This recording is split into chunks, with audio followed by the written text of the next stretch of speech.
கர்த்தருடைய வார்த்தை கேட்கக்கூடிய வந்திருக்கும் உங்கள் அனைவருக்கும் ஆண்டவராய் இயேசு கிறிஸ்துவின் நாமத்தினாலே நல்வாழ்த்துக்களை தெரிவித்துக் கொள்கிறேன். நம்முடைய பிதாவாகிய தேவனாலும் கர்த்தராய் இயேசு கிறிஸ்துவினாலும் உங்களுக்கு கிருபையும் சமாதானம் உண்டாவதாக. கடந்த வாரத்தில் நாம் பார்த்த செய்தியின் தலைப்பு என்னவென்றால், நீ விரும்புகிறது உனக்கு ஆக கடவுது. நீ விரும்புகிறது உனக்கு ஆக கடவுது. நீனா யாரும் பார்த்தோம்? தேவனை ஏற்றுக்கொண்டவர்கள், இயேசுவை ஏற்றுக்கொண்டவர்கள், ஞானஸ்தானம் பெற்றவர்கள், நீதிமான்களாக்கப்பட்டவர்கள், தேவனால் தெரிந்து கொள்ளப்பட்டவர்கள், தேவனுடைய சந்ததியாய் இருக்க வேண்டும், இஸ்ரவேல் ஜனங்களாய் நாம் இருக்கிறோம், ஆபிரகாம் சந்ததி மூலமாக, இயேசு கிறிஸ்து மூலமாக என்று பார்த்தோம். விருப்பங்களை தேவன் தான் அவருடைய பிள்ளைகளுக்கு கொடுக்குறார். நல்ல விருப்பங்கள், நன்மையான விருப்பங்கள், ஆசீர்வதிக்கப்பட்ட விருப்பங்கள், அநேகருக்கு ஆசீர்வாதமான விருப்பங்கள். ஆமாம், அதை குறித்து நாம் பார்த்தோம். எப்படி மற்றவங்களுக்கு பிரயோஜனமாக நம்முடைய விருப்பங்கள் இருக்க வேண்டும் என்று நாம் பார்த்தோம். தேவன் சொன்ன அனைத்து காரியங்களும் நாம் போன வாரம் பார்த்தோம். இந்த வாரம் நாம் பார்க்க போகிற செய்தியின் தலைப்பு என்னவென்றால், பக்தி முக்கியமா புத்தி முக்கியமா? பக்தி முக்கியமா புத்தி முக்கியமா என்று நாம் பார்க்க போகிறோம். பக்தி அப்படின்னா உங்கள் அனைவருக்கும் தெரியும். முதலாவது, இந்த இந்திய தேசத்தில் 5 விதமான மதம் சார்ந்த மக்கள் இருக்காங்க. நம்ம எல்லாத்துக்கும் தெரிஞ்ச மாதிரி, முதலாவது ஹிந்து, 2வது முஸ்லீம், 3வது கிறிஸ்டின், 4வது புத்த மதம், அப்புறம் 5வது பௌத்த மதம். ஒவ்வொரு மதத்துலேயும் ஒவ்வொரு விதமான பக்தி இருப்பாருங்க. இப்போ ஹிந்து மதம் எடுத்துட்டிங்கன்னா செவ்வாய் வெள்ளி பூஜை பண்ணுவாங்க தமிழ்நாட்டில். இங்கே படைப்பாங்க. ஏன்னா அப்புறம் அமாவாசை, பௌர்ணமி, கிருத்திகை, நல்ல நாட்கள், இது போன்ற காரியங்களில் விரதம் இருப்பாங்க. அவங்க அசைவம் சாப்பிடாத நாட்கள் இருந்து கூட அவங்களுடைய வழிபாட்டின் அடிப்படையில் பக்தி வைராக்கமாக இருக்கிறார்கள். அதே போல் முஸ்லீம் ஜனங்க, அவங்க அந்த ரம்ஜான் பண்டிகையை ஒட்டி 40 நாட்கள் விரதம் இருந்து, நோன்பு இருந்து அவர்களுடைய தேவனை வழிபடுகிறார்கள். அவர்கள் தினந்தோறும் 3 வேளை 4 வேளை தொழுது கொள்கிறார்கள். கிறிஸ்தவர்கள் சொல்லவே தேவையில்லை. உபவாச ஜபம், காத்திருப்பு ஜபம், முழு இரவு ஜபம், வீட்டில் ஜபிக்கிறோம், சபைகளை போய் ஜபிக்கிறோம், அநேக இடங்களில் நம்ம மீட்டிங்கில் கலந்து கொள்கிறோம், தனிப்பட்ட ரீதியில் ஜபிக்கிறோம். இப்படி ஒரு விதமான பக்தி இருக்குது பாருங்கள். புத்தர்களுக்குன்னு சில அவங்களுடைய வழிமுறைகள் இருக்கும், பௌத்த ஜனங்களுக்கு இருக்குது. இப்படி ஒவ்வொரு மதத்துலேயும் ஒவ்வொரு பக்தி இருக்குது. பக்தினா என்னென்னா, கடவுளை அதிகமாக தேடுகிறதான் பக்தி. கடவுளை அதிகமாக தேடுகிறதான் பக்தி. ரொம்ப அதிகமாக தேடுகிறது, அதாவது அளவுக்கு மீறி தேடுகிறதான் பக்தி. அளவோடு தேடுகிறது பக்தி இல்லை, அளவுக்கு மீறி தேடுகிறது பக்தி. என்ன, அளவுக்கு மீறி தேடலாமா? தேடலாம். அது எப்படி தேடலாம், ஏன் தேடலாம், இப்படி நிறைய காரியங்கள் இருக்குது. நம்ம இப்போ அதை பற்றி பார்க்க போகல. நம்ம இன்னை பார்க்க போகிற தலைப்பு என்னவென்றால், பக்தி முக்கியமா புக்தி முக்கியமாக தான். பக்தி என்ன, அதுபோக என்னென்னா, ஆதிவாசிகள் அவங்களுடைய கலாச்சாரங்கள் அதிகமாக இருக்குது, அவங்களுடைய வழிபாட்டு முறைகள் இருக்குது. ஆதி காலத்து மனிதர்கள் இன்னும் இருக்கிறார்கள். நம்ம பார்த்துருக்க மாட்டோம். பழங்குடி ஜனங்கள் இருக்காங்க, மலை மேலேயே இருப்பாங்க. ஏதாவது ரொம்ப அவசரம்னா தான் கீழே வருவாங்க. இல்லைன்னா மலையிலே அவங்களுக்கு கிடைக்கிற காய்கறிகள், பழங்களை சாப்பிட்டு அவங்க விதைச்சி அறுத்து அவங்க தன்னுடைய வாழ்க்கை முறைகளை நடத்துகிறாங்க. அவங்களுக்கு ஒரு விதமான பக்தி இருக்குது. இப்படி ஒவ்வொரு குறிப்பிட்ட மதம் சார்ந்த ஜனங்களுக்காக வேறு வேறு விதமான பக்தி இருக்கிறது. ஆமாம், கர்த்தர் சொல்கிறார், பக்தி முக்கியமா புத்தி முக்கியமா? பக்தி குறித்து பார்த்தோம், சிம்பிளாக பார்த்தோம், உங்களுக்கு புரிஞ்சிருச்சு பக்தினா என்னன்ட்டு. நம்மதிலே உண்டு பாருங்கள். இயேசு கிறிஸ்து சிலுவையில் அறையப்படுறதுக்கு முன்னாடி லெந்து நாட்கள்ன்றாங்க. அதில் 40 நாள் அசைவம் சாப்பிடாமல் நம்மதிலே உண்டு. இப்படி மக்கள் பக்தியாக இருக்கிறார்கள். மக்கள் எல்லா விதங்களையும் எல்லா சூழ்நிலை மத்தியிலும் பக்தியாக இருக்கிறார்கள். அவங்க பக்திக்கு அளவே இல்லை, சொல்லி முடியாது. சில மதம் சார்ந்த ஜனங்களுடைய பக்தி எப்படின்னா, தன்னைத்தானே அழிக்கிற லெவலில் அங்கே குத்தி இங்கே குத்தி நாக்கில் குத்தி கையில் அக்கினி போன்றதெல்லாம் எடுத்து சொல்லி முடியாது. அவருடைய பக்தி வைராக்கியங்கள், பலவிதமான வைராக்கியங்கள் இருக்குது, பலவிதமான பக்தி. எப்படியாவது நெருங்கி சேர்ந்துடலாம் கடவுளை நாம் நெருங்கி விடலாம் என்று அவர்கள் நினைக்கிறார்கள். ஆண்டவராய் இயேசு கிறிஸ்து வழியின் மூலமாக தான் நாம் பிதாவாகி தேவனை கிட்டி சேர முடியும், நெருங்கி சேர முடியும். ஆண்டவராய் இயேசு கிறிஸ்து இல்லாமல் யாரும் கடவுளை நெருங்கி சேர முடியாது. வேதம் தெளிவாக நமக்கு சொல்லுகிறது, நானே வழியும் சத்தியமும் ஜீவனுமாய் இருக்கிறேன், என்னை இல்லாமல் ஒருவனும் உட்பிரவேசிக்க முடியாது. இயேசு மூலமாக தான் பிதாவின் சமூகத்தில் போக முடியும். இயேசு இல்லை என்றால் தேவனுடைய பிரசன்னத்தில் நம்ம நெருங்க முடியாது. இயேசு அவர் தான் வழி. என்ன, இந்த பக்தியான காரியங்களில் நாம் ஈடுபடுகிறோம். சில வேளைகளில் அது நல்லது, சில வேளைகளில் அது தீமையாக முடிகிறது. நேற்று ஒரு செய்தி கேட்க நேர்ந்தது, கிறிஸ்துவ செய்தி கேட்டுக்கொண்டிருந்தேன். ஆமாம், அதில் மதுரை பட்டணத்தை சேர்ந்த ஒரு பிரசங்கர் சொல்கிறாரு, பெரிய பிரசங்கர். அவருடைய ஃப்ரெண்ட்ஸ் இருந்தாங்க.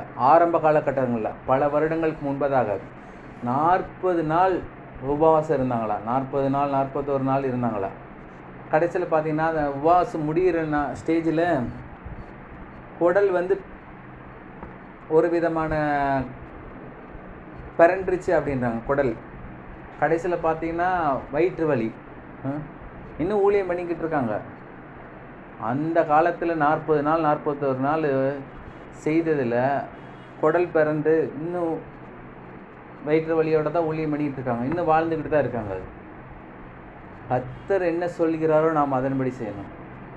கர்த்தர் சொல்லாமல் நாம் ஒரு காரியத்தை செய்வது, அது அறிவில்லாமல் செய்வது பல தீமைகளை கொண்டு வரும். கர்த்தர் 40 நாள் உபவாசம் இருக்க சொன்னாரா? ஆவியில் பேசினாரா? ஆவியில் பேசுகிற தேவன் 40 நாள் உபவாசம் இருக்க சொன்னார்னா, இல்லை 7 நாள் உபவாசம் இருக்க சொன்னாரா? இருக்க சொன்னார் என்றால் இருக்கணும். ஏனென்றால் மனுஷன் 44 மாத்திரமல்ல, தேவனுடைய வாயிலிருந்து புறப்படுகிற ஒவ்வொரு வார்த்தையினாலும் பிழைப்பான். மோசேவை தேவன் மலை மேலே கூட்டு போனார். இறங்கி வரும்போது பலத்தோடு தான் வந்தார், சோர்ந்து வரல. ஏன்னா அவருடைய சித்தத்தின்படி, அவருடைய திட்டத்தின்படி போனதுனால பலத்தோடு வந்தார்கள். கிறிஸ்தவர்களாகிய நாம், இயேசு கிறிஸ்துவை ஏற்றுக்கொண்ட நாம், ரட்சிக்கப்பட்ட நாம், அபிஷேகம் பண்ணப்பட்ட நாம், ஞானஸ்தானம் பெற்ற நாம், திருவிருந்தில் பங்கெடுக்கும் நாம், தேவனுடைய சத்தத்தின்படி தான் நாம் நம்முடைய பக்தி வைராக்கியமான வாழ்க்கையை வாழ வேண்டும். நாம் நம்முடைய சரீரத்துக்கு மிஞ்சி, சரீரத்தின் அவயவங்களுக்கு மிஞ்சி நாம் உபவாசம் இடுவதில் ஜெபிக்கிற காரியங்கள் தேவனுக்கு பிரியமில்லை. தேவன் சொன்னார் என்றால் செய்யணும். தேவன் சொன்னார் என்றால் செய்யணும். தேவன் சொல்லவில்லை என்றால் செய்ய வேணாம். தேவன் சொல்லவில்லை என்றால் செய்ய வேணாம். ஏனென்றால் அதில் தேவனுடைய ஆசீர்வாதம் வராது. தேவன் சொன்னார்னா மட்டும் செஞ்சால் தான் ஆசீர்வாதம் வரும். எனவே இயேசு கிறிஸ்துவை ஏற்றுக்கொண்ட ஜனங்கள் பக்தி வேறு புத்தி வேறு என்று நாம் தெரிந்து கொள்ள வேண்டும். பக்தி வேறு புத்தி வேறு. புத்தினா என்னன்னு நாம் பார்க்க போயிடும் பாருங்க. பக்தி வேறு புத்தி வேறு. ஆமாம், புத்தினா என்னன்னா, ஆண்டவர் நம்மிடத்தில் சொல்லுவார். ஆண்டவர் சொல்கிற காரியங்களை நாம் செய்தால் மட்டும் போதும், அதுதான் புத்தி. கர்த்தர் சொல்கிறாரு, புத்தியை நீ விரும்பி வாஞ்சித்து அதை பெற்றுக்கொள். எப்படி பிதாவாகிய தேவனிடத்திலிருந்து அபிஷேகத்தை நாம் பெற்றுக்கொள்கிறோம், ஆவியானுடைய அந்நிய பாஷை நாம் அடையாளமாக பெற்றுக்கொள்கிறோம், இயேசு கிறிஸ்துவை சொந்த ரட்சகராக ஏற்றுக்கொள்கிறோம், பாவங்கள் மன்னிக்கப்படுகிறது, தரித்திரங்கள் ஓடுகிறது, தலைமுறையாக வந்த சாபங்கள் நீங்கப்படுகிறது, இருதயத்தில் காணப்படுகிற பயம் போகிறது. இதே போல தான் புத்தியை நாம் தேவனிடத்திலிருந்து பெற்றுக்கொள்ள வேண்டுமா? தெளிவாக சொல்லப்பட்டிருப்பாருங்க. வாசிக்கிறேன். புத்தியை சம்பாதித்து கொள்ள வேண்டுமா? புத்தியை சம்பாதித்து கொள்ள வேண்டுமா? புத்தி எங்கே கிடைக்கும்? உலக பிரகாரமான புத்தி ஸ்கூலில், காலேஜில், நியூஸ் பேப்பரில், டிவியில் கிடைக்கும். இதை செய்யணும், இந்தந்த பொருள் வாங்கணும், இந்தந்த பொருள் வாங்கக்கூடாது, இப்படி வாழணும், நடைமுறையான வாழ்க்கையில் உள்ள புத்தியை சொல்கிறாங்க. ஆனால் தேவன் நமக்கு கொடுக்குற புத்தி சம்பாதித்து கொள்ள வேண்டுமா? நீதிமொழிகள் 3:13 சொல்லப்பட்டிருக்கு பாருங்க, ஞானத்தை கண்டடைகிற மனுஷனும் புத்தியை சம்பாதிக்கிற மனுஷனும் பாக்கியவான். ஞானத்தை கண்டடைகிற மனுஷனும் புத்தியை சம்பாதிக்கிற மனுஷனும் பாக்கியவான். சம்பாதிக்கணுமா? எப்படி ஒரு தொழில் செஞ்சு நம்ம சம்பாதிக்கிறோம், எப்படி ஒரு பிஸ்னஸ் செஞ்சு நாம் சம்பாதிக்கிறோம், அதே போல் புத்தியை நாம் சம்பாதித்து கொள்ள வேண்டுமா? திரும்பியும் போட்டிருக்கு பாருங்கள், நீதிமொழிகள் 4:7 போட்டிருக்கு, ஞானமே முக்கியம், ஞானத்தை சம்பாதி, எண்ணத்தை சம்பாதித்தாலும் புத்தி சம்பாதித்துக்கொள். மறுபடியும் வாசிக்கிறேன், ஞானமே முக்கியம், ஞானத்தை சம்பாதி, எண்ணத்தை சம்பாதித்தாலும் புத்தி சம்பாதித்துக்கொள். புத்தியை சம்பாதிக்கணும். இயேசு கிறிஸ்துவை ஏற்றுக்கொண்ட நாம் ஒவ்வொரு நாளும் புத்தியை சம்பாதித்து கொள்ள வேண்டும். சம்பாதிக்கணும்னா அதுக்கு ஒரு விலைக்கிரயம் கொடுக்கப்படணும். விலைக்கிரயம் கொடுக்கப்பட்டால் தான் நாம் சம்பாதித்து கொள்ள வேண்டும். ஆமாம், சாதாரணமாக வந்துடாது. பழம்பழுத்து பாலில் விழுந்து 2 நழுவி உள்ளாது வாயில். ஏன்னா புத்தியை நாம் சம்பாதிக்கணும்னா விலைக்கிரயம் கொடுக்க வேண்டும். கொடுத்தா தான் நமக்கு கிடைக்கும். ஆண்டவரை இயேசு கிறிஸ்து கல்வாரி சிலுவையில் நமக்காக அடிக்கப்பட்ட நிமித்தமாக தான் நாம் இன்று ஜீவிக்கிறவர்களாக இருக்கிறோம், ஆசீர்வதிக்கப்பட்டவர்களாக இருக்கிறோம். நமக்காக பரலோகம் காத்து கொண்டே இருக்கிறது. அவர் ஒரு விலைக்கிரயம் கொடுத்தார். எனவே நாம் புத்தியை சம்பாதித்து கொள்ள வேண்டாம், நாம் விலைக்கிரயம் கொடுக்க வேண்டும். விலைக்கிரயம் கொடுக்க வேண்டும். நாம் அப்படி விலைக்கிரயம் கொடுக்கும்போது கர்த்தர் என்ன செய்கிறார்னா புத்தியை நமக்கு கொடுக்கிறவராக இருக்கிறார். கர்த்தர் என்ன செய்கிறார்னா புத்தியை நமக்கு கொடுக்கிறவராக இருக்கிறார். 1 ராஜாக்கள் 4:29 வாசிப்போம். 1 ராஜாக்கள் 4:29. 1 ராஜாக்கள் 4:29. தேவன் சாலமோனுக்கு மிகுதியான ஞானத்தையும் புத்தியையும் கடற்கரை மணலத்தினான மனோவிருத்தியையும் கொடுத்தார். தேவன் சாலமோனுக்கு மிகுதியான ஞானத்தையும் புத்தியையும் கடற்கரை மணலத்தியான மனோவிருத்தியையும் கொடுத்தார். கர்த்தர் கொடுக்குறார் புத்தியை. கர்த்தர் கொடுக்குறார். மனுஷன் கொடுக்க முடியாது. மனுஷன் கொடுக்குற புத்தியெல்லாம் இந்த பூமிக்கு உகந்த புத்தியாக தான் இருக்குது, இந்த உலகத்துக்கு அடுத்த காரியங்களாக தான் இருக்கும். கர்த்தர் கொடுக்குறார். நாம் தொடர்ந்து வாசிப்போம். 2 தீமோத்தேயு 2:7 வாசிப்போம். 2 தீமோத்தேயு 2:7.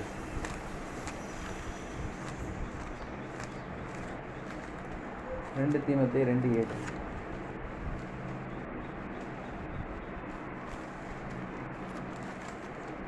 ரெண்டு தீமோத்தேயு 2:7. நான் சொல்லுகிறவைகளை சிந்தித்துக்கொள், கர்த்தர் எல்லா காரியங்களிலும் உனக்கு புத்தியை தந்தருளுவார். நான் சொல்லுகிறவைகளை சிந்தித்துக்கொள், கர்த்தர் எல்லா காரியங்களிலும் உனக்கு புத்தியை தந்தருளுவார். பாருங்கள், கர்த்தருடைய வார்த்தை சிந்தித்துக்கிட்டே இருக்கணுமா? கர்த்தருடைய வார்த்தையை தியானிச்சுக்கிட்டே இருக்கணுமா? இப்படி செய்யும்போது கர்த்தர் புத்தியை தருகிறவராக இருக்கிறார். ஆமாங்க, இந்த பூமியிலே நாம் வாழ்வதற்கு புத்தி ரொம்ப முக்கியங்க. ஆமாம், புத்தி ரொம்ப முக்கியம். புத்தி இருந்தால் தான் எல்லா விதமான நன்மைகளையும் பெற்றுக்கொள்ள முடியும். புத்தி இல்லாமல் இருந்தால் நாம் தேவனுடைய நன்மைகளை பெற்றுக்கொள்ள முடியாது. தேவனுடைய ஆசீர்வாதங்களையும் தேவனுடைய விருப்பங்களையும் தேவனுடைய திட்டங்களையும் தேவனுடைய நோக்கங்களையும் நாம் இந்த பூமியில் வெற்றிகரமாக செயல்படுத்த முடியாது. தேவன் நமக்கு தருகிற புத்தி இந்த உலகம் தருகிற புத்தி இல்லை. இந்த உலகம் தருகிற புத்தி உலகத்துக்கு எடுத்த காரியங்களாக தான் இருக்கும். தேவன் நமக்கு தருகிற புத்தி ஆவிக்குரிய வாழ்க்கையிலும் ஆத்மாவுடைய வளர்ச்சியிலும் சரீர பிரகாரமான வாழ்க்கையிலும் இந்த உலகத்துக்கு எடுத்த காரியங்களிலும் குடும்பங்களிலும் ஊழியங்களிலும் மற்ற எல்லா ரீதியிலும் சிறந்து விளங்கும்படி தேவன் நமக்கு புத்தி தருகிறவராக இருக்கிறார். ஆமாம், புத்தியை சம்பாதித்து கொள்ள வேண்டும். புத்தியை சம்பாதித்து கொள்ள வேண்டும். அப்படி சம்பாதிக்கும் போது நம்முடைய வாழ்க்கை ஆசீர்வாதமாக இருக்கிறது. நாம் மற்றவர்கள் ஆசீர்வாதமாக இருக்கிறோம். மற்றவர்களுக்கு ஆசீர்வாதமாக இருக்கிறோம். கர்த்தர் கொடுக்குற அந்த புத்தியை, கர்த்தர் கொடுக்குற அந்த ஞானத்தை, கர்த்தர் கொடுக்குற அந்த அறிவை நாம் என்ன செய்யணும்? காக்கிறவர்களாக இருக்க வேண்டும். செக்யூரிட்டி. இப்போது ஒரு விலையேறப்பட்ட ஒரு பொருள் இருந்தால் என்ன செய்கிறோம்? அதை பாதுகாக்கிறதுக்கு ஒரு செக்யூரிட்டி போடுறாங்க. ஒரு ஃபேக்ட்ரி, பெரிய பெரிய வீடுகள், பெரிய பெரிய பொருட்கள் எல்லாத்தையும் செக்யூரிட்டி போடுறாங்க. அதே போல் அந்த புத்தியை காக்கணுமா? புத்தி காக்கும்போது நன்மைகள் நமக்கு வருதுன்னு வேத வசனம் நம்ம சொல்லுகிறது. நீதிமொழிகள் 19:8. நீதிமொழிகள் 19:8.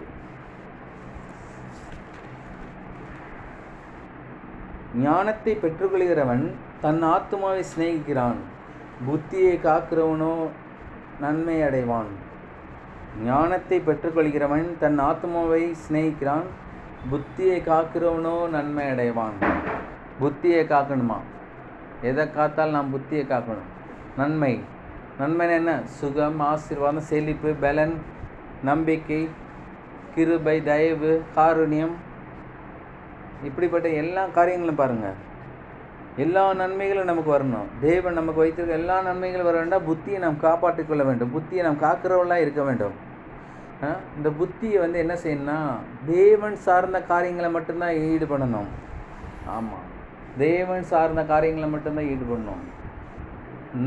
தேவன் நமக்கு கொடுக்குற புத்தியில் தேவனை விட்டு நாம் எந்த காரியங்களையும் ஈடுபடக்கூடாது. தேவன் நமக்கு கொடுக்குற புத்தியில் தேவனை விட்டு, தேவன் இல்லாமல், தேவ திட்டம் இல்லாமல் நாம் எந்த காரியங்களையும் ஈடுபடக்கூடாது. அதற்கு தான் வேத வசனம் தெளிவாக சொல்லப்பட்டிருக்குது. நீதிமொழிகள் 23:4 ஐஸ்வர்யவனாக வேண்டும் என்று பிரயாசப்படாதே, சுய புத்தியை சாராதே.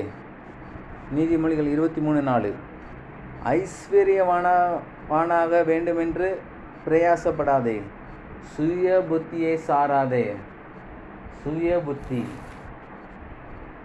சுய புத்தியில் சாரக்கூடாது. தேவன் தருகிற புத்தியில் தான் நம்ம வாழணும். பக்தியுள்ள வாழ்க்கை வேறு, புத்தியுள்ள வாழ்க்கை வேறு. பக்திக்கும் புக்திக்கும் அநேக வேறுபாடுகள் இருக்குது, அநேக கருத்துக்கள் இருக்குது. பக்தி என்பது வேறு, புத்தி என்பது வேறு. பக்தியும் புத்தியும் ஒன்றோடு ஒன்று நாம் கலந்திட முடியாது. எப்படி எண்ணெயும் தண்ணியும் நாம் கலந்திட முடியாதோ அதுக்குள்ள பக்தியும் புத்தியும் நாம் கலந்திட முடியாது. ஆமாம், பக்தி என்பது ரொம்ப மிகவும் முக்கியமானது. அதை காட்டிலும் புத்தி நாம் மிகவும் முக்கியமானது. புத்தி இல்லாமல் நாம் செய்கிற எல்லா காரியங்களும் நாம் தேவனுடைய நன்மைகளை பெற்றுக்கொள்ள முடியாது. புத்தி இல்லாமல் நாம் எந்த காரியத்தை நாம் செயல்படுத்தக்கூடாது என்று கர்த்தர் சொல்கிறாரு. எந்த காரியத்தையும், ஒரு வீடு வாங்குறதா இருக்கட்டும், ஒரு கார் வாங்குறதா இருக்கட்டும், வீட்டுக்கு தேவையான ஒரு பொருட்கள் வாங்குறதா இருக்கட்டும், பிள்ளைகளுடைய ஸ்கூல் காரியங்களாக இருக்கட்டும், நாம் ஏதாவது ஒரு ஊருக்கு போக வேண்டுமா, கர்த்தர்ட்ட புத்தியை கேட்கணும், கர்த்தர்ட்ட ஞானத்தை கேட்கணும், கர்த்தர்ட்ட விவேகத்தை கேட்கணும், கர்த்தர்ட்ட அறிவை கேட்கணும். கர்த்தர் நமக்கு ஒவ்வொரு காரியங்களையும் வழி நடத்தப்பட வேண்டும், அவரால் வழி நடத்தப்பட வேண்டும். சிறு சிறு காரியங்களில் நாம் வழி நடத்தப்படும்போது பெரிய பெரிய காரியங்களை நாம் தேவனிடத்திலிருந்து சுலபமாக ஆசீர்வாதத்தை நாம் பெற்றுக்கொள்ள முடியும். சின்ன சின்ன காரியங்களை கர்த்தர்ட்ட கேட்கணுங்க. இன்றைக்கி அநேக ஜனங்கள் என்கிட்ட பணம் இருக்குது, என்கிட்ட பொருள் இருக்குது, என்கிட்ட பதவி இருக்குது, என்கிட்ட ஆள்வாளை இருக்குன்ட்டு எல்லாவற்றையும் சுய புத்தியின் மேல் செய்கிறார்கள். அவர்களுடைய முடிவு ஆன்சர் என்ன பார்த்தீங்கன்னா 0 தான். நாம் தேவனுடைய திட்டத்துக்கு காத்திருந்து, தேவனுடைய சத்தியத்தின்படி நடந்து, தேவனுடைய நோக்கத்தின்படி நடக்கும்போது, தேவன் நம்மிடத்தில் இருதயத்தில் பேசின காரியங்களைப்படி நாம் செய்யும்போது நம்முடைய வாழ்க்கை ஹீரோவாக மாறுகிறது. ஹீரோ வேற, ஜீரோ வேற. நீங்கள் ஹீரோவா ஜீரோவா நீங்களே முடிவு பண்ணிக்கோங்க. ஆமாம், கர்த்தர் சொல்கிறாரு, அவருடைய பிள்ளைகள் எல்லோரும் எப்பொழுது ஹீரோவாக தான் இருக்கணும். ஏனென்றால் அவருடைய வசனத்தை கீழ்ப்படினோம், அவருடைய வார்த்தை கீழ்ப்படினோம், அவருடைய திட்டத்தை கீழ்ப்படினோம். அவர் நம்ம கொடுக்குற புத்தியின்படி நாம் வாழ வேண்டும்.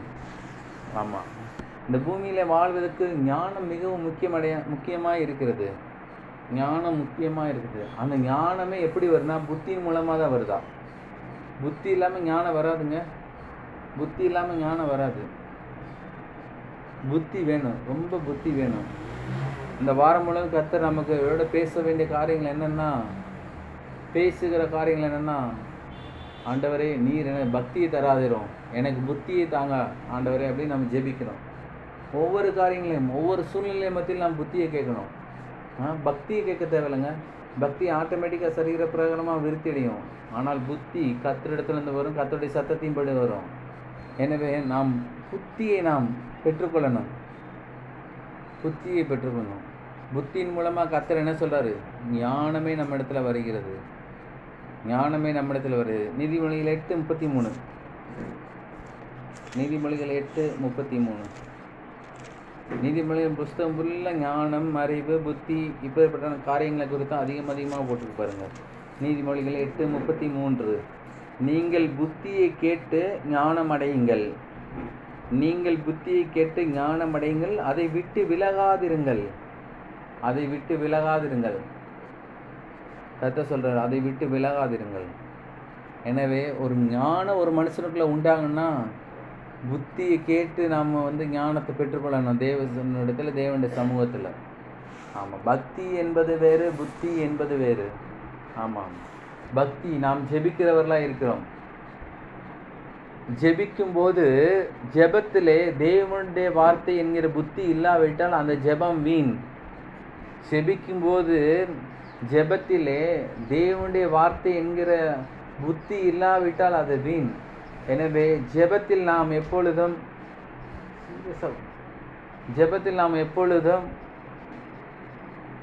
நாம் தேவனுடைய வார்த்தையோடு தான் நாம் ஜெபிக்க வேண்டும். தேவனுடைய வார்த்தை இல்லாமல் நாம் ஜெபிக்கிற ஜெபம் அது வெறும் ஜீரோவாக தான் முடியும். புத்தியாக இருக்கணும். ஆமாம், புத்தி. இந்த வாரம் முழுவதும் உங்களுடைய தனிப்பட்ட ஜெபத்தில் மற்ற எல்லா காரியங்களும், ஆண்டவரே எனக்கு புத்தியை தாங்க ஆண்டவரே, நான் என் குடும்பத்தை நடத்த புத்தியை தாங்க, நான் என் தொழிலை செய்ய புத்தியை தாங்க, நான் என் வியாபாரத்தை பெருக்க புத்தி தாங்க, நான் என் ஊழியத்தை பெருக்க புத்தியை தாங்க ஆண்டவரே, நான் இனஜனத்தார் மத்தியில் சாட்சியாக வாழ எனக்கு புத்தியை தாங்க ஆண்டவரே, நான் அநேக ஜாதிகளை பார்க்கல உயர்ந்திருக்க எனக்கு புத்தியை தாங்க ஆண்டவரே. இப்படி கேட்டு பெற்றுக்கொள்ளணும். கேட்கிறவனுக்கு கொடுக்கப்படும் என்று வேதம் சொல்கிறது. அவர் பாரபட்சம் இல்லாத தேவன். அவர் மனிதனை சமமாக பார்க்கிறார். இன்று மனிதர்கள் தான் மனிதர்களை நீ கருப்பு, சிவப்பு, வெள்ளை, பணக்காரன், ஏழை, படித்தவன், படிக்காதன்னு பார்க்குறார். ஆனால் கர்த்தர் அவருடைய பார்வையில் எல்லா மனிதர்களை சமமாக பார்க்கிறார். ஆண்டவராக இயேசு கிறிஸ்துவை பிதாவாகிய தேவனை எப்படி பார்க்கிறாரோ அதே போல தான் நம்மை அவர் பார்க்கிறவராக இருக்கிறார். அவருக்கு கொடுக்கப்பட்ட சகல அதிகாரங்களும் சகல நாமத்தின் மகிமையும் தேவன் நமக்கு கொடுத்திருக்கிறார். அவருக்கு என்னென்ன காரியங்களை அவர் செய்தாரோ அதே போல் நமக்கு செய்ய நினைத்திருக்கிறார். பிதாவாகிய தேவன் மனிதரிடத்தில் பாரபட்சம் உள்ளவர் அல்லவேங்க. எனவே நாம் ரொம்ப ஞானம் உள்ளவர்களாக இருக்கணும், புத்தி உள்ளவர்களாக இருக்கணும். எந்த சூழ்நிலையிலும் புத்தி கர்த்தரிடத்தில் பெற்றுக்கொள்ள வேண்டும். ஆமாம், நாம் ஒரு காரியத்தை பேசுவதற்கு முன்பாக, ஒரு காரியத்தை தியானிப்பதற்கு முன்பதாக, ஒரு காரியத்தை யோசிப்பதற்கு முன்பதாகவே நாம் தேவனுடைய சமூகத்தில் தேவனிடத்திலிருந்து புத்தியை பெற்றுக்கொள்ள வேண்டும். புத்தியை நாம் பெற்றுக்கொள்வோமானால் நாம் இந்த பூமியில் வெற்றியுள்ளவர்களாய் வாழ முடியும். எனவே எப்பொழுதும் புத்தியை கேளுங்க. ஆண்டவரே, என்னை பக்தி வேணாம்பா, பக்தி வேணாம். வேதம் தெளிவாக சொல்கிறது, சத்தியத்தையே அறிவீர்கள், அறிந்த சத்தியம் உங்களை விடுதலையாக்கும். ஆமாம், சத்தியத்தை அறிவீர்கள், அறிந்த சத்தியம் உங்களை விடுதலையாக்கும். கர்த்தர் நமக்கு சத்தியத்தை கொடுத்து ஒரு பெரிய வெளிப்பாடான காரியம் கொடுக்க வேண்டுமானால் நமக்கு புத்தி முதலாவது இருக்க வேண்டும். ஆமாம், தேவனே இன்னார் அறிந்து கொள்ளபடி என் ஆவிக்குரிய மனக்கண்களை திறந்தரலாம், பிரகாசமாக்க அப்படின்னு நம்ம வசனத்தில் வாசிக்கிறோம். புத்தி இருந்தால் தான் அதெல்லாம் நடக்கும். பக்தி இருப்பது வேறு. கர்த்தர் பக்தி இல்லை மனிதனை தேடுவதில்லை, புத்தி இல்லை மனிதனை தேடுகிறார். ஆமாம், பக்தி இல்லை மனிதர்கள் ஆயிரம் ஜனங்கள் இருக்காங்க. கிறிஸ்துவை அறியாத ஜனங்கள் ரொம்ப பக்தியாக இருக்கார்கள். ஆனால் கிறிஸ்துவை அறிந்த ஜனங்கள் புத்தியாக இருக்க வேண்டும் என்று கர்த்தர் விரும்புகிறார். பக்தி என்பது வேறு, புத்தி என்பது வேறு. ஆமாம், எனவே தேவனுடைய சமூகத்தில் தேவனுடைய பிரகாரங்களையும் போகும்போது பக்தியோடு போகிறது கிடையாது, புத்தியோடு போகணும். என் ஜனங்கள் அறிவில்லாமல் சங்கரமானார்கள் என்று வேதத்தில் சொல்லப்பட்டிருக்கு ஒரு இடத்துல. எனவே அறிவில்லாமையால் சங்கரமானார்கள். அப்போ நாம் அறிவுடையவர்களாக இருக்கணும். நாம் புத்தி உடையவர்களாக இருந்தால் தேவனுக்கு விரும்பின அவருடைய பிள்ளைகளாக நாம் இருப்போம். எப்பவுமே ஒன்று புரிஞ்சுக்கோங்க, பக்தி என்பது வேறு, புத்தி என்பது வேறு. பக்தி முற்றிலும் வேறு, புத்தி முற்றிலும் வேறு. ஒரு மனிதனுடைய வாழ்வு பக்தியில் அல்ல, புத்தியில் அடங்கியிருக்கிறது. ஒரு மனிதனுடைய வெற்றி பக்தியில் அல்ல, புத்தியில் அடங்கியிருக்கிறது. படிக்கிற பிள்ளைகளுடைய வெற்றி பக்தியில் அல்ல. 40 நாள் உபவாசம் இருந்துட்டு ஆனுவல் பரீட்சைக்கு படிக்காமல் போனால் கர்த்தர் காப்பாற்றுவாரா? புத்தி இருக்கணும், புத்தி இருக்கணும். நீங்கள் எக்ஸாம் எழுதுறதுக்கு முன்னாடி ஜெபம் பண்ணால் கர்த்தர் கிரியை செய்வார் தான். ஆனால் நீங்கள் படிச்சிருக்கணும். அதான் வேத வசனம் தெளிவாக சொல்லுது, குதிரை யுத்த நாளுக்கு ஆயத்தமாக்கப்படும், ஜெயந்தான் கர்த்தரால் வரும். நீங்கள் புத்தியை ஏற்கனவே கர்த்தரிடத்துலேருந்து கேட்டு பெற்றுக்கொண்டு நீங்கள் நல்லா படிச்சுட்டு தெளிவாக நல்லா ஞானத்தோடு நீங்கள் போய் எக்ஸாம் காலில் உட்காந்திங்கன்னா நீங்கள் ஜெபிக்கிற ஜெபத்துக்கு கர்த்தர் உங்களுக்கு உடனே பதில் கொடுப்பார். குதிரை தான் யுத்த நாளுக்கு ஆயத்தமாக்கப்படும், ஜெயந்தான் கர்த்தரால் வரும். எனவே நாம் ரொம்ப புத்தி உள்ளவர்களாக இருக்கணும். புத்தி இல்லாமல் இருந்தால் நாம் இருந்த இடத்துலையே இருக்க வேண்டியதான். புத்தி இல்லாமல் இருந்தால் இருந்த இடத்துல இருக்க வேண்டியதான். புத்தியோடு இருந்தால் தகப்பனிடத்தில் சுதந்திரவாளியாக நாம் இருக்கலாம். தகப்பனிடத்தில் சுதந்திரவாளியாக நாம் இருக்கலாம். அதிகாரம் உள்ளவர்களாக நாம் இருக்கலாம். தெளிந்த புத்தி வேணுமா? புத்தி இருப்பது மாத்திரமல்ல, தெளிந்த புத்தி வேணுமா? அதில் சொல்லப்பட்டிருக்கு. லூக்கா 15:11-22 வரையும் வாசிங்க. லூக்கா 15. இந்த ஒரு கதை தான் அதில் சொல்லப்பட்டிருக்கு. இளைய குமாரன்றாங்க, மூத்த குமாரன்றாங்க, கெட்ட குமாரன்றாங்க, ஓடிப்போன மகன்றாங்க. பல்வேறு ஊழியர்கள் பல்வேறு தலைப்பு வச்சு அதில் பேசிக்கிட்டு இருக்காங்க. இப்போ நான் பார்க்கறது என்னென்னா தெளிந்த புத்தியை மட்டும் தான் பார்க்க போகிறோம். லூக்கா 15:11-22 வரை வாசிக்கிறேன். பின்னும் அவர் சொன்னது, ஒரு மனுஷனுக்கு 2 குமாரர் இருந்தார்கள். அவர்களில் இளையவன் தகப்பனை நோக்கி, ஆஸ்தியில் எனக்கு வரும் பங்கை எனக்கு தர வேண்டும் என்றான். அந்தபடி அவன்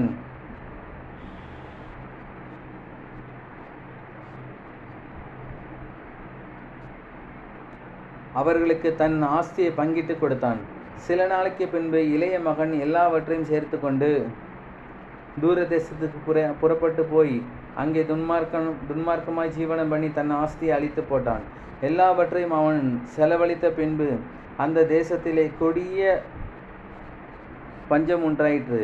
அப்பொழுது அவன் குறைபட தொடங்கி அந்த தேசத்து குடிகளில் ஒருவனிடத்தில் போய் ஒட்டி கொண்டான். அந்த குடியானவன் அவனை தன் வயல்களில் பன்றிகளை மேய்க்கும்படி அனுப்பினான்.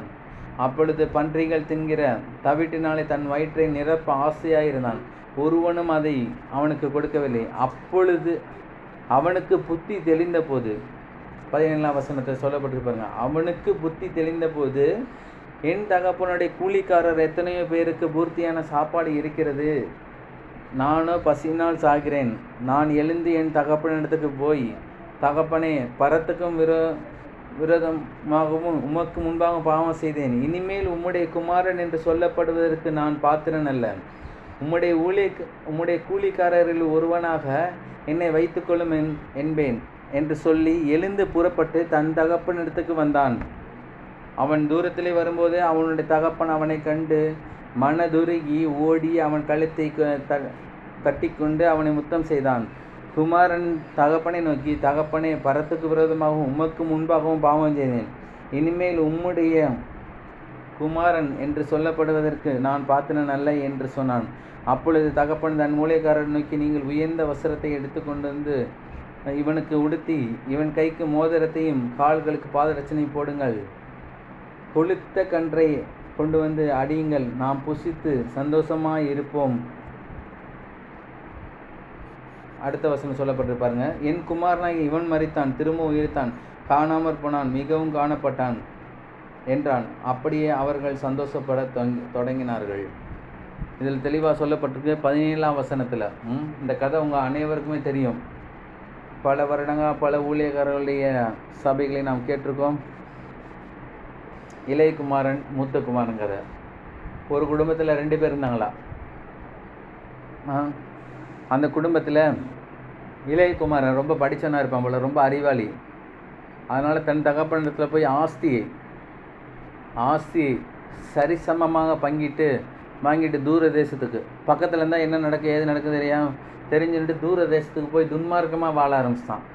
நினச்செல்லாம் சாப்பிட, நினச்ச விளையாட்டுலாம் விளையாண்டு, நினச்ச விதமாக மனம் போன போக்கிலே போய் அவனிடத்துலேருந்து ஆஸ்தியெல்லாம் குறைவுபட தொடங்கும்போது அவனுடைய ஃப்ரெண்ட்ஸ் எல்லாம் போயிட்டாங்க.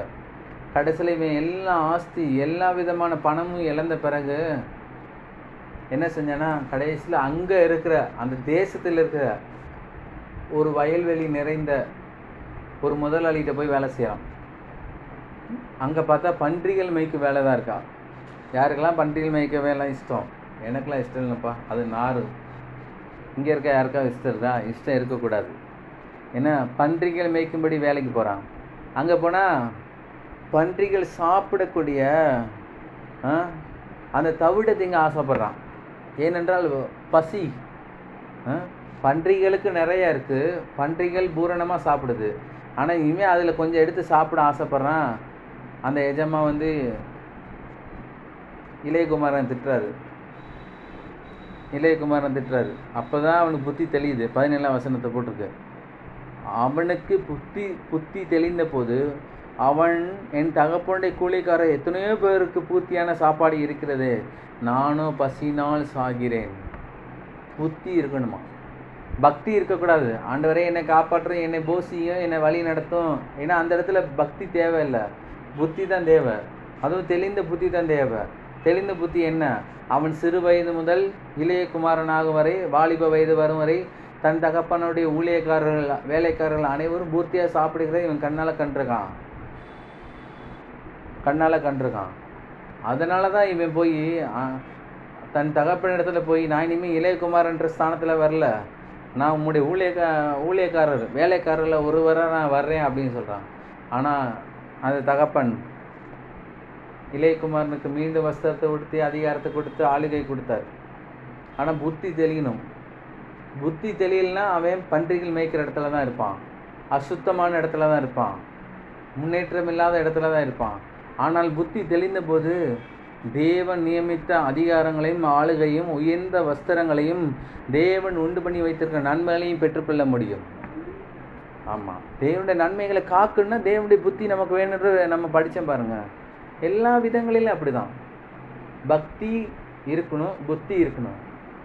பக்தி இருந்து புத்தி இல்லைன்னா அது வேஸ்ட்டு, பக்தி வேஸ்ட்டு. புத்தி இல்லாமல் பக்தி இருந்தால் அது வேஸ்ட்டு. இரண்டும் சமமாக இருக்க வேண்டும். இதுக்கு உதாரணம் என்னென்னா, பேட்ரி எடுத்துட்டிங்களா, அந்த பேட்ரியில் ப்ளஸ்ன்னு ஒரு இடம் இருக்கும், பார்த்தீங்கன்னா தெரியும். சாதாரண ரிமோட்டில் போகிற பேட்டரியிலேருந்து பெரிய பெரிய பேட்டரியாக இருந்தாலும் அதில் உங்களுக்கு தெரியும், ப்ளஸ்ன்னு ஒரு இடத்துல இருக்கும், மைனஸ்ன்னு ஒரு இடத்துல இருக்கும். ப்ளஸ்ஸும் மைனஸும் சேர்ந்தால் தான் ஒரு பவர் ஜென்ரேட்டர் ஆகும். உதாரணத்துக்கு நீங்கள் பேட்டரி கையில் வச்சுருந்தீங்கன்னா, ப்ளஸ்ஸும் மைனஸ் பக்கத்தில் ஒவ்வொரு வயரை கொண்டு போங்க. அந்த வயரோட முடிவில் ஒரு லைட்டை வச்சிங்கன்னா அந்த லைட்டு எரியும். நீங்கள் வெறும் ப்ளஸ்ஸை மட்டும் வச்சுக்கிட்டே இருந்தீங்கன்னா லைட் எரியாது. இல்லை நான் வெறும் மைனஸ் மட்டும் ஒரு வயரை மட்டும் வைக்கிறேன், ஒரு வயரை தனியாக எடுத்து வச்சுருக்கேன் அப்படின்னாலும் லைட் எரியாது. நீங்கள் லைட் எரிய வேண்டுமானால், ஒளி வர வேண்டுமானால் நீங்கள் ப்ளஸ்ஸும் மைனஸும் பக்கத்தில் வயரை ஜாயின் பண்ணி வைக்கணும். உதாரணத்தை செஞ்சு காட்டலாமா? அவங்க எல்லாத்துக்கும் தெரியும் என்ன. அதுபோல தான் பக்தியும் வேணும், புத்தியும் வேணும். பக்தி முக்கியமாக புத்தி முக்கியமான்ற தலைப்பில் நாம் பேசிகிட்டு இருக்கோம். தலைப்பை விட்டு நம்ம எங்கேயும் மாறலை. என்ன, பக்தி முக்கியமாக புத்தி முக்கியமானவென்றனால பக்தி வேண்டும், புத்தி வேண்டும். பக்தி இல்லாத புத்தி அது வேஸ்ட், புத்தி இல்லாத பக்தி அது வேஸ்ட். இரண்டும் சமமாக இருக்க வேண்டும். இரண்டு இருந்தால் தான் ஒளி வெளிச்சம் வரும், லைட் எரியும். அதே போல தான் பக்தி நம்ம இடத்துல இருந்து புத்தி நம்ம இடத்துல இருந்தால் நாம் அநேகருக்கு ஆசீர்வாதமாக இருப்போம். தேவனுடைய பிரசன்னத்தில் போகிறோம், தேவனுடைய சமூகத்தில் போகிறோம், அவருடைய அன்பில் நனைகிறோம், கர்த்தர் நல்லவர் என்று ருசித்து பார்க்கிறோம், கல்வாரி சிலுவை பாடுகளை எண்ணி பார்க்கிறோம், கல்வாரி நமக்கு பட்ட பாடுகளை எண்ணி பார்க்கிறோம். இன்றைக்கு நான் பாடின பாருங்கள், மறவாமல் நினைத்திரையா, மனதார நன்றி செலுத்துகிறேன். அவருடைய கல்வாரி சிலுவையில் நான் பார்க்கும்போது நமக்காக அவர் பட்ட பாடுகள், அவர் பட்ட பிரயாசங்கள், நமக்காக அவர் பட்ட வேதனைகள், அவையெல்லாம் சொல்லி முடியாது. அதுக்காக நம்ம ஒரே வார்த்தையை நம்ம சொல்கிறோம், கோடி கோடி நன்றியை நம்ம சொல்கிறோம். ஆனால் கோடி முறை நன்றி சொன்னாலும் அதுக்கு ஈடு இணை ஆகாது. ஆனால் நம்ம ஒரே வார்த்தையை சொல்லி முடிகிறோம், கோடி கோடி நன்றியா என்று.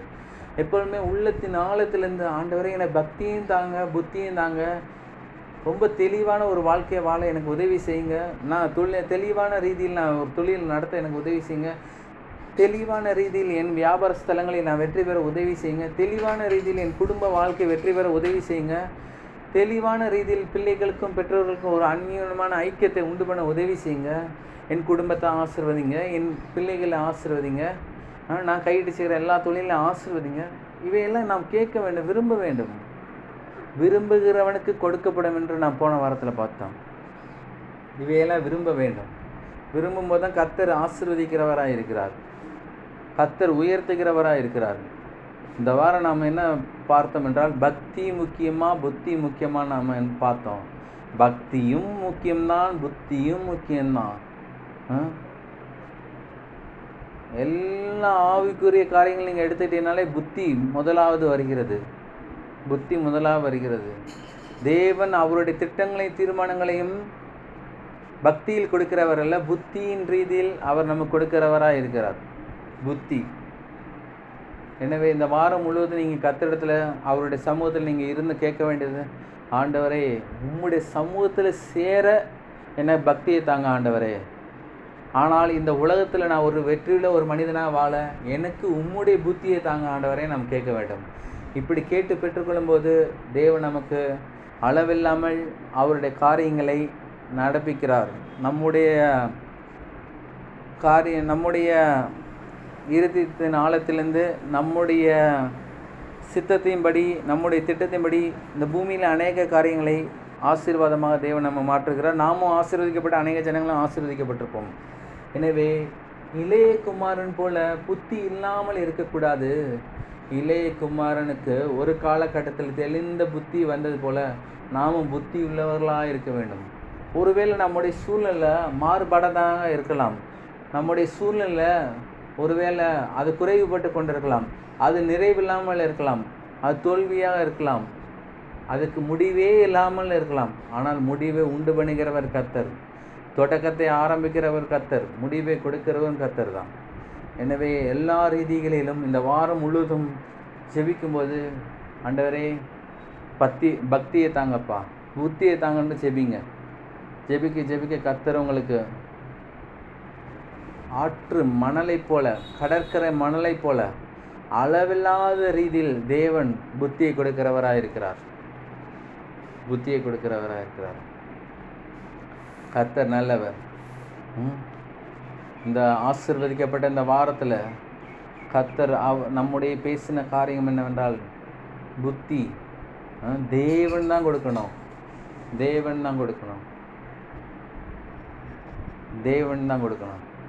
தேவனிடத்திலிருந்து நாம் பெறுகிற புத்தி நமக்கு ஆசீர்வாதமாக, நம்முடைய ஊழியத்துக்கு ஆசீர்வாதமாக, நம்முடைய குடும்பத்துக்கு ஆசீர்வாதமாக, இனஜனத்தாருக்கும் ஆசீர்வாதமாகவே இருக்கிறது தேவன் கொடுக்குற புத்தி. அவர் எப்படி நமக்கு புத்தி கொடுக்குறார் என்றால், கல்வாரி சிலுவையில் ஆதாம் புத்தி அற்றவனாய் இந்த பூமியிலே சாபத்தை பெற்றுக்கொண்டான். ஆனால் 2ஆம் ஆதாமாய் இயேசு கிறிஸ்து கல்வாரி சிலுவையில் அடிக்கப்பட்டு நமக்காக நொறுக்கப்பட்டு நமக்காக ரத்தம் சிந்தி நம்முடைய பாவங்களை அவர் சுமந்து தீர்த்து பிசாசினுடைய சகல வல்லமையை மேற்கொண்டு அவர் புத்தி பிசாசின் இடத்துலேருந்து நமக்கு வாங்கி கொடுத்துருக்காரு. ஆமாம், 1ஆம் ஆதாம் எடுத்து கொடுத்துட்டான். தேவன் கொடுத்த ஞானம், அறிவு, புத்தி, விவேகம், கணம், மகிமை எல்லாத்தையும் பிசாசு இடத்தை கொடுத்தான். ஆனால் பிசாசின் இடத்துலேருந்து கர்த்தர் நமக்கு வாங்கி கொடுத்துட்டார். எனவே கல்வாரி சிலுவை இல்லாமல் ஞானம், அறிவு, புத்தி, விவேகம் என்பது இல்லை. கல்வாரி சிலுவையில் அடிக்கப்பட்ட ஆண்டவராய் இயேசு கிறிஸ்துவை நாம் நோக்கும் போது மாத்திரம், அவரை சிந்திக்கும் போது மாத்திரம், அவரை தியானிக்கும் போது மாத்திரம்தான் நமக்கு பக்தியும் வருகிறது, புக்தியும் வருகிறது. நாம் நம்முடைய வாழ்க்கையின் எல்லா ரீதிகளிலும் செல்வ செழிப்பாக ஆசீர்வாதமாக தேவன் நமக்கு கொடுத்திருக்கிற நியமத்தின்படி ஓட்டங்களை ஓட வேண்டுமானால் பக்தியும் முக்கியம், புத்தியும் முக்கியம். எனவே நாம் கல்வாரி சிலுவை நோக்கி பார்க்க வேண்டும். கல்வாரி சிலுவையில் தான் எல்லா காரியமே. கல்வாரி சிலுவையில் அடிக்கப்பட்ட ஆண்டவராய் இயேசு கிறிஸ்துவை தவிர வேறு ஒன்றும் இந்த பூமியில் நமக்கு மேலான காரியங்களாக இருக்கக்கூடாது. அவரை தான் நாம் நோக்கி பார்க்க வேண்டும். நாம் யாவரும் எழுந்திருப்போம், திருவிருந்துக்கு நேராக கடந்து செல்வோம். கர்த்தர் இந்த கர்த்தருடைய பந்தியை ஆசீர்வதிப்பாராக.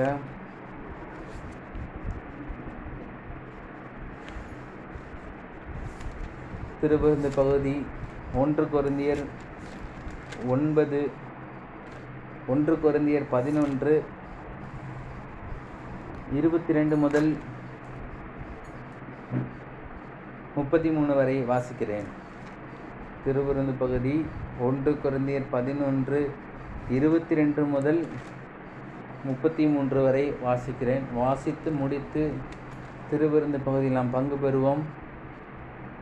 சுத்த மனசாட்சியோடு ஜீவிக்கிறவர்கள், ஆண்டவராய் இயேசு கிறிஸ்துவை சொந்த இரட்சகராக ஏற்றுக்கொண்டவர்கள், மூழ்கி ஞானஸ்தானம் பெற்றவர்கள், தேவனுக்காக தான் அந்த பூமியில் வாழ்கிறேன் எந்த சூழ்நிலை வந்தாலும் என்கிறவர்கள் இந்த பந்தியில் பங்கு பெறலாம். கர்த்தர் நம்மளோடு இருக்கிறார். அடிக்கப்பட்ட கல்வாரி சிலுவை எண்ணி பாருங்கள். இந்த வேத பகுதியை நான் வாசிக்கிறேன். வாசித்து முடித்து 1 நிமிடம் நாம் கல்வாரி சிலுவை நோக்கி பார்த்து திருவிருந்து பகுதியிலே நாம் பங்கு பெறலாம். வாசிக்கிறேன்.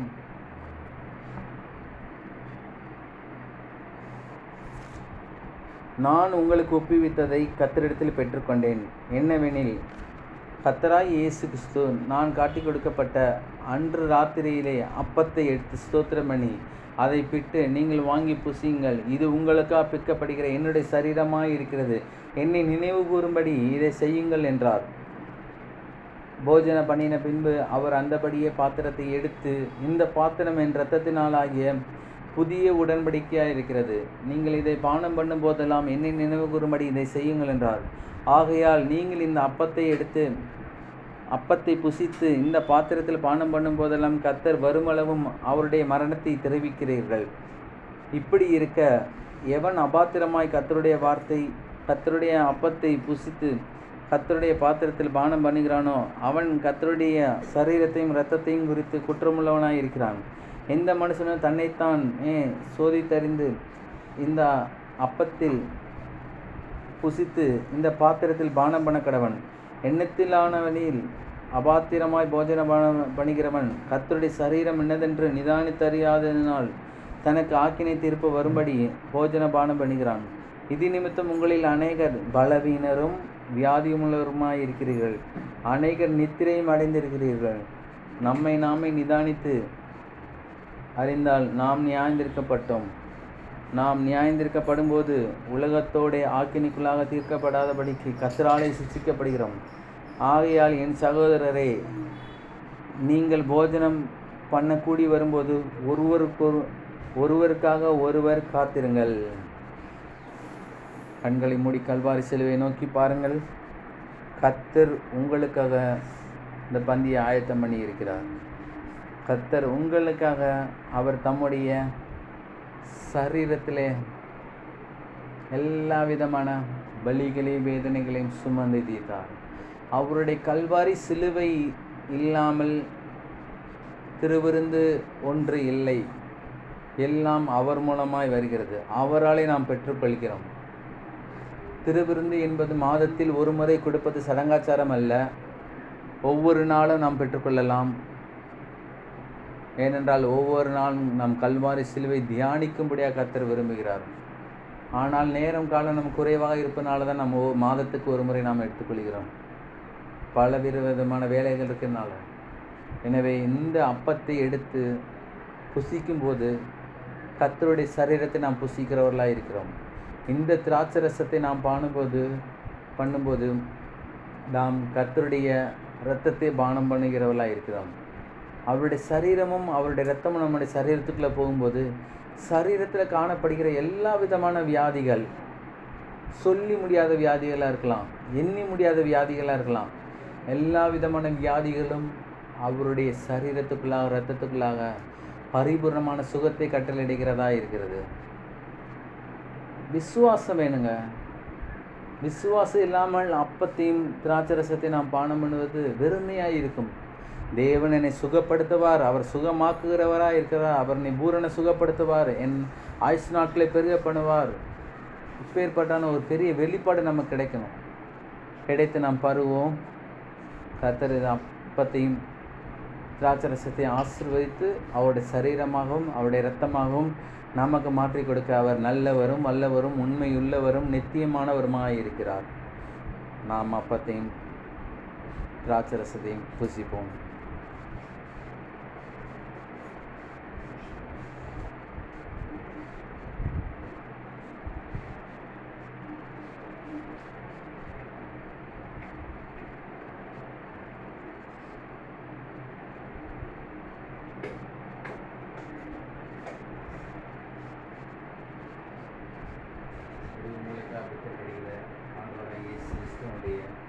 சிலுவையில் அடிக்கப்பட்ட அவருடைய இரத்தத்தின் மூலமாக வந்த அப்பம்.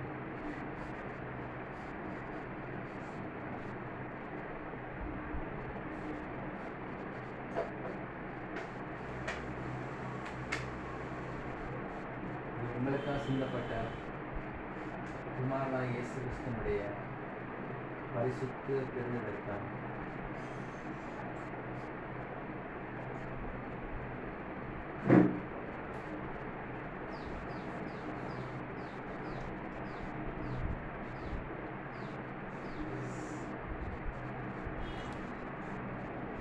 ஒரு நிமிடம் கண்களை மூடி கர்த்தருடைய சரீரத்துக்காகவும் கர்த்தருடைய இரத்தத்துக்காகவும் நன்றி செலுத்துங்கள்.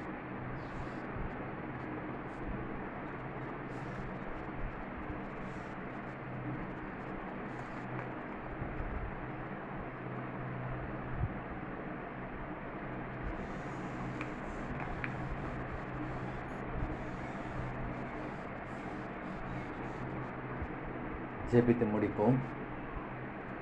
எங்களை அதிகமாக நேசிக்கிற எங்கள் அன்பின் பரலோக பிதாவே, குமாரனை இயேசுவின் நாமத்தோட அன்பு சமூகத்தில் வருகிறோம்பா. ஆசீர்வதிக்கப்பட்ட அந்த மகிமையான நல்ல நாளுக்கு அவன் ஸ்தோத்திரம் ஆண்டவரே. கர்த்தாவே, நாங்கள் பாடின ஒவ்வொரு பாடங்களையும் ஆசீர்வதித்தபடியான ஸ்தோத்திரம். வாக்கு தத்தங்கள் நிறைந்த பாடல்களை பாடினோம் ஆண்டவரே. மகிமை நிறைந்த பாடல்களை பாடினோம். நீர் அதில் எங்களுக்கு ஆசீர்வாதமாக மாற்றி கொடுத்தபடிய நன்றி. காணிக்கை பகுதி ஆசீர்வதிப்படைய நன்றி. உம்முடைய பிள்ளைகள் கொடுத்த காணிக்கையும் தசம்பாங்கனையும் நீர் ஆசீர்வதித்து அவர்களுக்கு 1000 மடங்காக திருப்பி அவர்கள் கொடுக்கிறபடியாலும் ஸ்தோத்திரம். உம்முடைய பிள்ளைகள் வாழ்க்கையில் காணப்படுகிற குறைவுகளை நிறைவாக்குகிறபடியாலும் ஸ்தோத்திரம். நிறைவின் தேவன், பரிபூர்ணத்தின் தேவன், நன்மைகளின் தேவனை நாங்கள் கட்டவிழுக்கிற ஆண்டவரே. கர்த்தாவே, இந்த கேட்ட வெளிப்பாடான சத்தியத்தின் பிரகாரமாக கர்த்தாவே, பக்தி முக்கியமாக புத்தி முக்கியமாக என்கிற சத்தியத்தின் பிரகாரமாக பக்தியும் முக்கியம், புத்தியும் முக்கியம். பக்தியையும் நீர் தான் தருகிறீர் தேவன், எங்களுக்கு புத்தியை நீர் தான் தருகிறீர். பக்தியும் புத்தியும் எங்களுக்கு நீர் தந்து இந்த பூமியிலே பிசாசானவன் வைத்திருக்கிற தோல்வியான வாழ்க்கையிலிருந்து எங்களுக்கு நீர் வெற்றியுள்ள வாழ்க்கை, ஒரு ஜெயமுள்ள வாழ்க்கை நீர் எங்களுக்கு கொடுத்திருக்கபடியால் ஸ்தோத்திரம் ஆண்டவரே. இந்த வாரம் முழுவதும் நாங்கள் தியானிக்க போகிற இந்த கர்த்தாவே காரியங்கள், புத்தி, தேவன் நமக்கு கொடுக்குற புத்தி என்கிற காரியங்களில் நாங்கள் இன்னும் அதிகமாக புத்தி சம்பாதித்துக்கொள்ள நீர் எங்களுக்கு கிருபை பாராட்டும்படி நாங்கள் ஜெபிக்கிறோம் ஆண்டவரே. புத்தியை நீர் தான் ஆண்டவரை எங்களுக்கு கொடுக்கும்படியாக, ஈவாக கொடுக்கும்படியாக நாங்கள் ஜெபிக்கிறோம் ஆண்டவரை. கிருபையாய் நீர் எங்களுக்கு தரும்படியாக நாங்கள் ஜெபிக்கிறோம். இந்த பூமியில் நாங்கள் எப்பொழுதும் எல்லா இடங்களையும் வெற்றி சிறக்க பண்ணுகிற எங்களை தேவன் என்று நாங்கள் சொல்லத்தக்க ரீதியில் நீர் எங்களுக்கு அளவில்லாமல் புத்தியை நீர் எங்களுக்கு கொடுக்கும்படியாக நாங்கள் ஜெபிக்கிறோம் ஆண்டவரே. கர்த்தாவே, ஸ்தோத்திரம். திருவிருந்து பகுதியில் பங்கு பெற்ற உம்முடைய பிள்ளைகளை ஆசீர்வதிக்கிற ஆண்டவரே. கர்த்தாவே, அது எந்த நோக்கத்துக்காக கர்த்தாவே படைக்கப்பட்டது, அந்த நோக்கத்தை அது நிறைவேற்றுகிறபடியால் ஸ்தோத்திரம். கர்த்தாவே, சண்டே ஸ்கூல் ஊழியங்களை நீர் ஆசீர்வதிக்கும்படியாக நாங்கள் ஜெபிக்கிறோம். கர்த்தாவே, வருகிற வாரம் செய்ய போகிற ஒவ்வொரு ஊழியங்களையும் ஆசீர்வதிப்பீராங்க. கர்த்தாவே, ஸ்தோத்திரம். உம்முடைய பிள்ளைகள் கடந்து செல்லுகிறார்கள் ஆண்டவரே. அவர்கள் எந்த நோக்கத்தோடு வந்தார்களோ அந்த நோக்கம் நிறைவேறப்பட நீர் உதவி செய்யணும்னு நாங்கள் ஜெபிக்கிறோம். கர்த்தாவே, ஆவியில், ஆத்மாவில், சரீரத்தில் உம்முடைய வார்த்தையை நாங்கள் விதைத்திருக்கிறோம். அந்த விதையானது ஏற்ற நேரத்தில் ஏற்ற மடங்கு நீர் அறுவடை கொண்டு வருகிறபடியால் ஸ்தோத்திரம் ஆண்டவரே. மாறாத பிரசனமும் பரிசுத்த ஆவியின் மகிமையின் வல்லமையின் ஆவியானவர் அவர்களிடம் வழி நடத்தும்படியே நாங்கள் ஜெபிக்கிறோம் ஆண்டவரே. இதை கேட்டுக்கொண்டிருக்க ஒவ்வொரு உம்முடைய பிள்ளைகளும் கர்த்தாவே, பக்தி முக்கியமாக புத்தி முக்கியமாக என்கிற ரீதியில், பக்தியும் முக்கியம் புத்தியும் முக்கியம் என்கிற ரீதியில் அவர்கள் வழி நடத்தப்பட உதவி செய்வீராக. அவர்கள் எந்தெந்த பகுதியில் இருந்தாலும் எந்தெந்த தேசத்தில் இருந்தாலும் அவர்களை நீர் தொட்டு ஆசீர்வதிக்கும்படியாக நாங்கள் ஜெபிக்கிறோம் ஆண்டவரே. கல்வாரி சிலுவின் மூலமாக உண்டான ஆபிரகாமுடைய ஆசீர்வாதங்களை உம்முடைய பிள்ளைகளுக்கு உண்டாகபடியாக நாங்கள் ஜெபிக்கிறோம். 100க்கு 100 ஆசீர்வாதங்களை நீர் கொடுக்கிறவராக இருக்கிறபடியால் ஸ்தோத்திரம் ஆண்டவரே. நன்மைகளின் தேவன் நீர் நன்மை செய்யவே அவர்களுக்கு செய்கிறபடியாலும் ஸ்தோத்திரம் ஆண்டவரே. அவர்களை நீர் வழி நடத்துங்க. ஆவிக்குற ஜீவிய வளர்ச்சியில் இன்னும் முன்னேறி செல்ல நீர் உதவி செய்யுங்க ஆண்டவரே. தகப்பனே, இந்த விசுவாச வார்த்தை ஊழியத்தை நாங்கள் ஆசீர்வதிக்கிறோம்பா. கர்த்தாவே, ஜனத்திரட்சி ராஜாவுக்கு மகிமை என்று நாங்கள் வேதத்தில் வாசிக்கிறோம். உண்மை ஊத்தமான 100கணக்கான ஆத்துமாக்களை கர்த்தருடைய ஆவியினர் இந்த இடத்துல கொண்டு வந்து சேர்க்க போகிறபடியாலும் ஸ்தோத்திரம் ஆண்டவரே. கர்த்தாவே, இப்பொழுது இருக்க பார்க்கலாம் 1000 மடங்கு ஆசீர்வாத நீரங்களை வர்ஷிக்கப்படுகிறபடியாலும் ஸ்தோத்திரம் ஆண்டவரே. கர்த்தாவே, வலப்புறத்தில் இடப்புறத்தில் இடம் கொண்டு பெருகு நீர் உதவி செய்கிறபடியாலும் ஸ்தோத்திரம் ஆண்டவரே. கர்த்தாவே, இதற்காக தேவ தூதர்கள் நாங்கள் கட்டவிழுக்கிற ஆண்டவரே. இந்த ஊழியத்துக்கு விரோதமாக எழும்புகிற எல்லா பொல்லாத மனிதர்கள் சகல சூழ்ச்சிகளின் கிரிகளையும் பொல்லாத வான மண்டலங்கள் பொல்லாத ஆவிகளின் கிரிகளை நாங்கள் நிர்மூலமாக்குற ஆண்டவரே. இயேசுவின் ரத்தம் ஜெயம், இயேசுவின் நாமம் ஜெயம் என்று நாங்கள் சொல்லி கர்த்தாவே இந்த ஊழியத்தை ஆசீர்வதிக்கிறோம் ஆண்டவரே. நீர் இந்த ஊழியத்தில் கனப்படுகிறபடியாலும் ஸ்தோத்திரம், ஊழியத்தை ஆசீர்வதிக்கப்படியாலும் ஸ்தோத்திரம் ஆண்டவரே. இயேசு கிறிஸ்து நாம ஜெபிக்கிறோம் ஜீவனில் நல்ல பிதாவே, ஆமேன். என் ஆத்மாவை கர்த்தரை ஸ்தோத்திரி, என் முழுவதுமே பரிசுநாம ஸ்தோத்திரி. என் ஆத்மாவை கர்த்தரை ஸ்தோத்திரி, கர்த்தர் செய்த சகல உபகாரங்களை என்றும் மறவாது. ஆமேன், ஆமேன், ஆமேன்.